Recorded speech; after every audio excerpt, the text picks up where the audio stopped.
Hey, j'espère que vous allez bien. Moi ça va super et aujourd'hui on se retrouve pour parler sorties livresques puisque on va s'attaquer aux sorties du mois d'avril et il y en a beaucoup, beaucoup. Donc forcément je ne vais pas tout vous dire des sorties puisque sinon cette vidéo durerait un jour complet, il y en a vraiment énormément. J'ai fait une petite sélection sur les sorties qui personnellement m'intéresseraient et par conséquent si vous regardez mes vidéos il y a possibilité que ça vous intéresse aussi suivant vos types de lecture. Mais j'en ai plutôt quelques-unes, j'ai noté sur une petite feuille et puis je verrai en fonction du résumé sur mon téléphone, ce sera plus simple comme ça. Mais on va commencer rapidement parce qu'il y a de quoi faire. Et on commence tout de suite avec la première sortie que j'avoue je n'ai pas entendu parler un seul instant, mais je suis tombée sur la couverture et j'avoue qu'elle me tente énormément. Il s'agit de Theodoria, fille de Spria. Je vous laisse admirer la couverture qui est, je trouve, trop belle, vraiment trop belle. Et donc le résumé a fini de me convaincre que ce livre a l'air plutôt intéressant. Nous avons une nuit de tempête, 2 hommes, 2 nouveau-nés, un échange infâme. Theodoria étouffe. Elle ne connaît que le bagne du royaume de Spria où son père règne en despote absolu.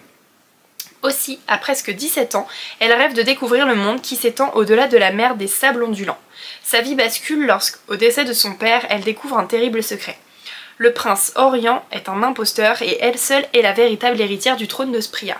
Bien décidée à devenir enfin maîtresse de son avenir, Theodoria va affronter son destin et plonger dans le pire des cauchemars. Entre amitié profonde, manipulation toxique, passion inopportune, haine et complot, Theodoria parviendra-t-elle à obtenir justice sans perdre son âme? Voilà, tout simplement. Franchement, je sais même pas dans quelle maison d'édition ça sort. J'essaye de voir mais j'avoue que sur l'image, là en tout cas sur mon téléphone, j'arrive pas à voir la maison d'édition. En tout cas le livre est absolument magnifique. Et puis le résumé me donne grave envie. Donc voilà, à voir si je me laisse tenter. En tout cas, c'est une des sorties qui m'intéresse plutôt pas mal. Ce mois-ci, il y a énormément de premiers tomes. Je sais pas ce qui se passe, là il y a tout plein de nouvelles sagas qui débarquent. Donc il va falloir faire un choix à un moment donné. J'ai fait un tri, c'est pas pour repartir de plus belle.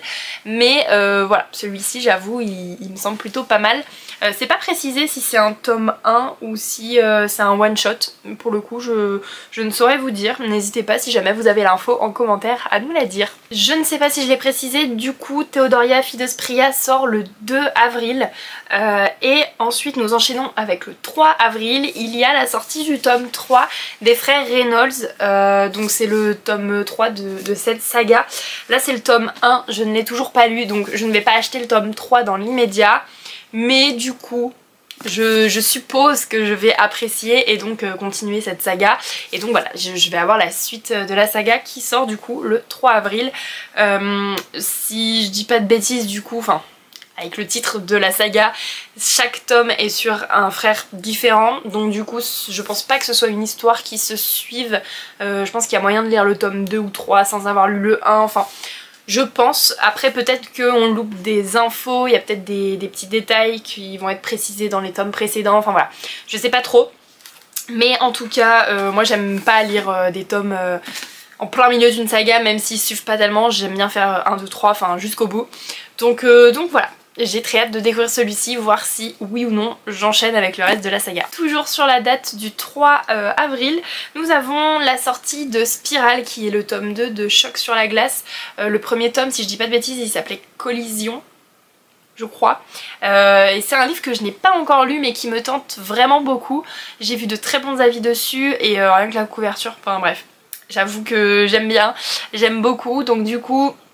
Je mets quand même le tome 2 dans les sorties qui peuvent m'intéresser potentiellement parce que je pense que je serai bonne cliente de ce genre d'histoire et je pense qu'ils vont encore nous faire un livre vraiment très beau. Alors après je sais pas si je le prendrai en e-book ou en papier, je serais plus tentée de le prendre en e-book pour éviter de surcharger ma bibliothèque encore une fois, mais sait-on jamais. On fait un petit bond dans le mois puisque cette fois on va à la date du 9 avril et il y a la sortie de L'âme noire qui va sortir. C'est un livre que pareil je n'ai pas du tout entendu parler avant, mais la couverture m'a tapé à l'œil et j'ai regardé le résumé et ça me tente beaucoup, donc je vais vous le lire bien évidemment pour vous vous donner également envie. Rares sont ceux qui obtiennent une seconde chance, moi je me suis vue offrir une seconde vie. Après avoir passé des années à pourrir dans une cellule où j'ai été battue, malmenée, couverte de plaies et d'échymoses, j'ai fini par être brûlée vive. Cependant, ils n'ont jamais réussi à me briser.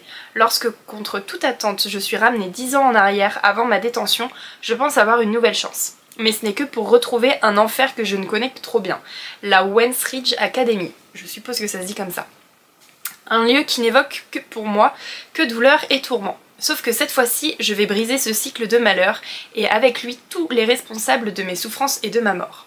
Je récupérerai la vie qui aurait toujours dû être la mienne et je n'hésiterai pas à faire tomber quelques têtes au passage. Voilà, je suis désolée, lecture lamentable, j'ai eu beaucoup de mal, mais en tout cas, on parle de vengeance, de seconde chance, de ressuscitation, enfin... Ça se dit ressuscitation. Bref, vous voyez là où je veux en venir. J'avoue que là, j'en perds mon vocabulaire.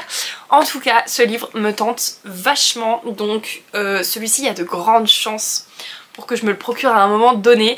Dites-moi vous en commentaire s'il y a certains de ces livres qui vous tentent également et que potentiellement c'était déjà prévu que vous les achetiez ou alors que je vous ai fait découvrir des petites sorties intéressantes pour vous également. Autre sortie du 9 avril, là j'avoue que c'est une sortie, franchement c'est juste pour la couverture parce que, bah regardez en fait, enfin je veux dire elle est super mignonne, je sais pas, ça me sert... J'ai l'impression que c'est des petites lectures hyper cosy, hyper sympa, donc j'aime beaucoup. Et donc après avoir lu le résumé de cette petite sortie, j'avoue qu'il me tente énormément. On est sur une sorte de cozy fantasy, déjà j'aime bien ce genre de lecture, ça permet de ne pas se prendre la tête, où on va mélanger la magie avec des livres, avec un problème qui fait que voilà il va y avoir une résolution, mais toujours dans un esprit un petit peu je sais pas, un peu féerique on va dire, et vraiment genre mignon, sans prise de tête, donc j'avoue que ça me tente vraiment pas mal. La couverture elle me donne trop envie, genre c'est typiquement la couverture que je pourrais me représenter pour une cozy fantasy, vraiment. Donc ce livre là, peut-être que je me ferai plaisir. Ensuite, sortie du 10 avril, il s'agit du Voile écarlate de Shelby Mahurin. Alors pour ce livre-là, je suis tentée puisque je pense qu'il s'agit du spin-off de Serpent and Dove.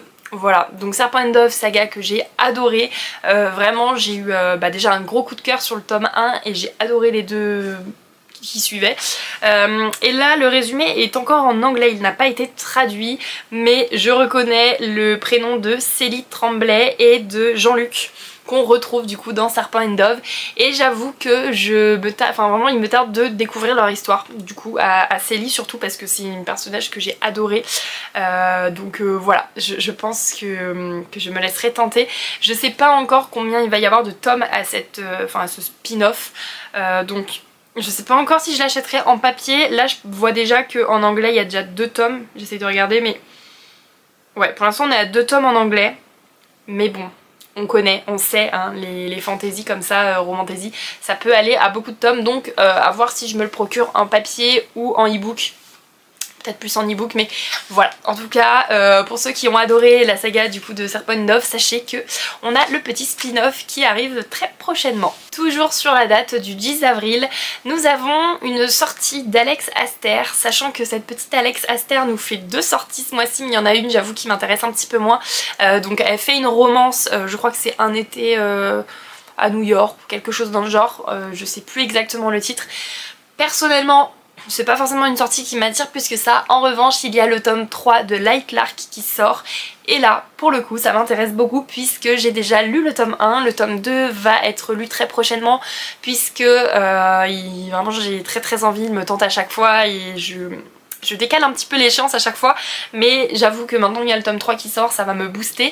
Donc voilà, le tome 3 m'intéresse bien évidemment, j'avais beaucoup aimé le tome 1, on est sur une histoire de plusieurs peuples, enfin royaumes, je saurais pas vous résumer avec exactitude le tome 1 parce que ça fait quand même un petit moment, mais en gros ils se retrouvent tous piégés sur une sorte d'île où en fait c'est tous les 100 ans je crois, ou c'est un truc comme ça, ils peuvent en fait essayer de rompre une malédiction en étant là-dessus, enfin faut qu'il y ait un gagnant quoi.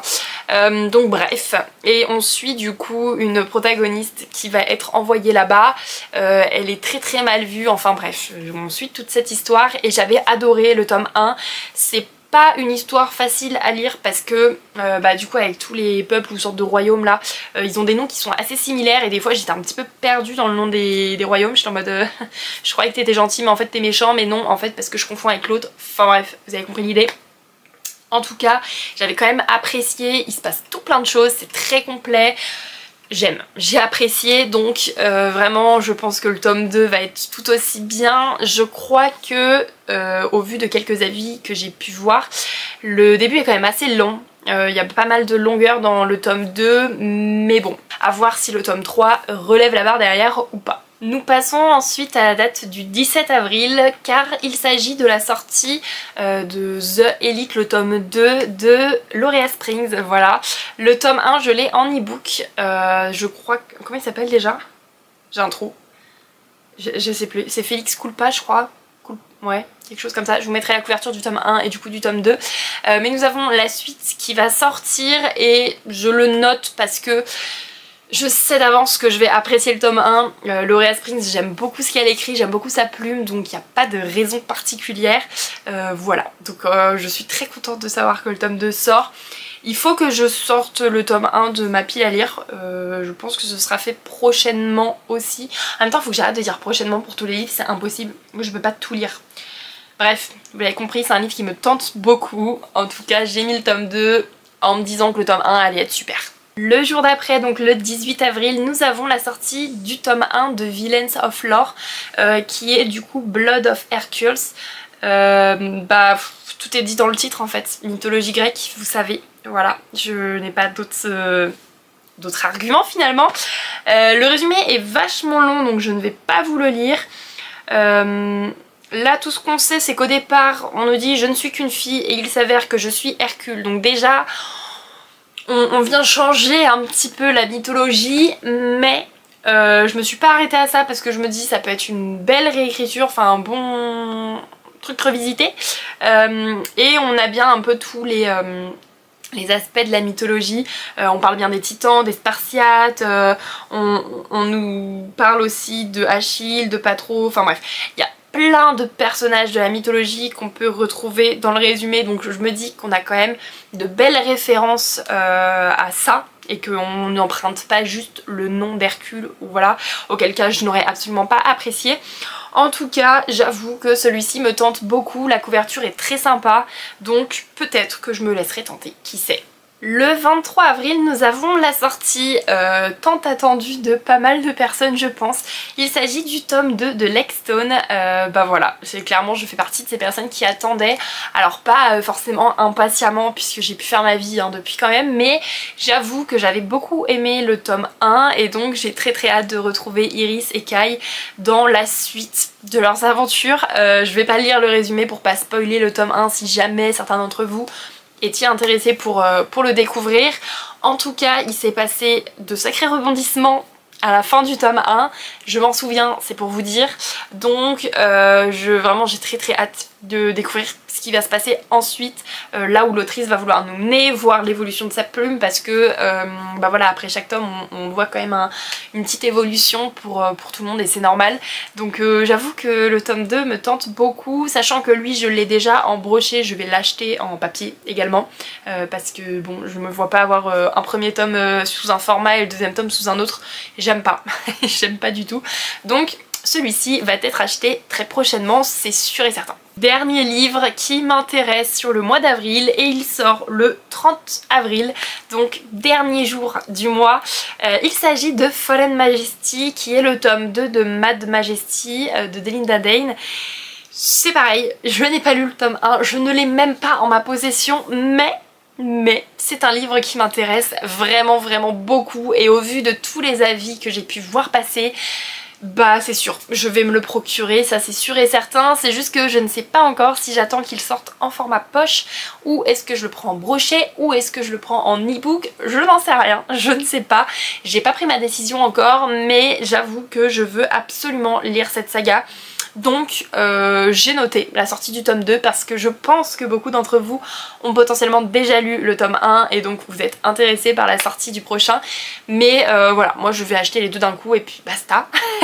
Donc ce livre là, j'avoue que ça, il me fait un peu de l'œil. Déjà les couvertures sont juste incroyablement belles, j'en suis absolument fan, le travail éditorial dessus est ouf. Mais je vais pas vous lire le résumé pour pas spoiler, déjà me spoiler étant donné que je ne sais pas si c'est une suite ou si c'est sur d'autres personnages. Je ne sais pas, je pourrais pas vous dire. En tout cas le tome 1, il réunit un peu tout ce que j'aime, royauté, gossip, enfin voilà, j'aime bien, j'aime beaucoup. Donc je vais l'acheter prochainement, je pense. En vrai ce mois-ci j'ai été assez raisonnable. Vous verrez, je vous ferai un petit book haul du mois de mars. Mais j'ai été raisonnable, donc je peux me permettre le mois prochain d'acheter des livres. Voilà, je fonctionne comme ça, tout à fait. Enfin bref, vous l'aurez compris, il y a pas mal de sorties sur le mois d'avril. Il faut se limiter parce que sinon c'est une catastrophe. Dites-moi vous en commentaire quelle sortie vous attendez le plus sur le mois d'avril, même si c'est un livre que je n'ai pas cité parce que franchement voilà, il y en a tellement, il y a plein de tomes qui sortent. Donc dites-moi ce qui vous intéresse ou si certains de ceux que j'ai dit là vous intéressent également. Moi je vous fais de gros bisous et on se retrouve pour la prochaine vidéo.